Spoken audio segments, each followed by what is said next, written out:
He's trying to divert the conversation from his client, saying like, yo, listen, I know you caught my client, but you know this Chucky guy, you know Jacob Curry. Why didn't y'all go after them like you went after my client? Blah, blah, blah, blah, blah. What he doesn't know is that I had already known who these idiots were. I knew who Chucky was, and I knew who Jacob Curry was already. However, we're not going to disclose what the fuck we were doing with identifying those guys in a trial for someone else, okay? This guy, Stanley, was just a mole, or not a mole, a mule, essentially, that got paid to move the aliens to the United States.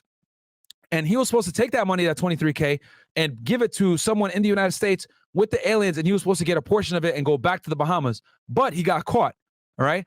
But Chucky and Jacob Curry were the real masterminds, and I had known who these idiots were because they were being investigated in other investigations. I knew who Chucky was specifically and Jacob. So, and I'm not going to go further than that.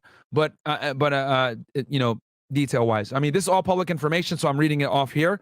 But there's some things that I know that I'm not going to disclose at this moment because I don't know if they're in jail yet. Okay. So yeah. Let's see here. Do we have anything else here? Okay. And we got 900 y'all in here. Like the video, please. So I'm going to go ahead and start fast forwarding through this a little bit. Seeing what he says here. But this is what defense attorneys do, guys. They typically try to divert responsibility from their client and try to make the agent look dumb if they can. And they always fail because their client got caught, you know, red-handed. And then there's something called a redirect, right? Which allows the prosecution to come in and kind of save the day, right?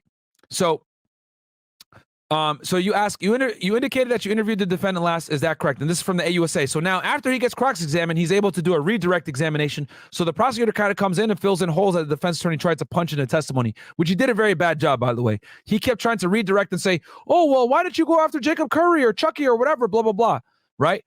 So, and what he doesn't know is that we already were, okay? So, and then she redirects and everything else like that. So anyway, this was a 2-day trial, guys, just so y'all know. And what ended up happening is this is the verdict form, okay? He ended up going guilty for everything,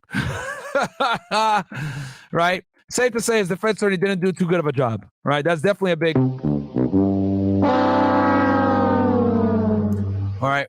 He got indicted. He pretty much got found guilty of every single count except for count 34, if I'm not mistaken. Yeah.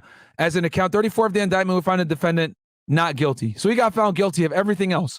And count 34, guys, all right, is this right here. This is what they didn't find him guilty on. Count 34. Where is it? This right here. Conspiracy to allow, procure, and permit certain aliens to enter the United States on or about October 24th upon the high seas and out of the jurisdiction of any particular state or district and elsewhere within Miami-Dade County and the Southern District of Florida.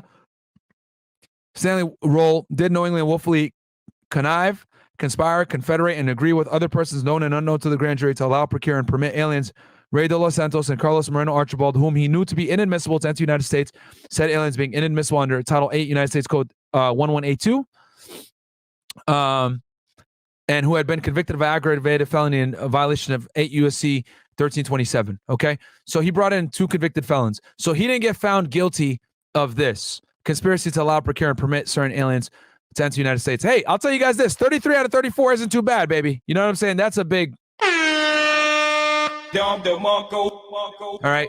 So he got convicted on January 16th of 2019. They didn't deliberate for too long. And then also, what was I going to show y'all? The indictment here. This was the charges, the penalty sheet, superseding information. Yep. Okay, cool. We're good.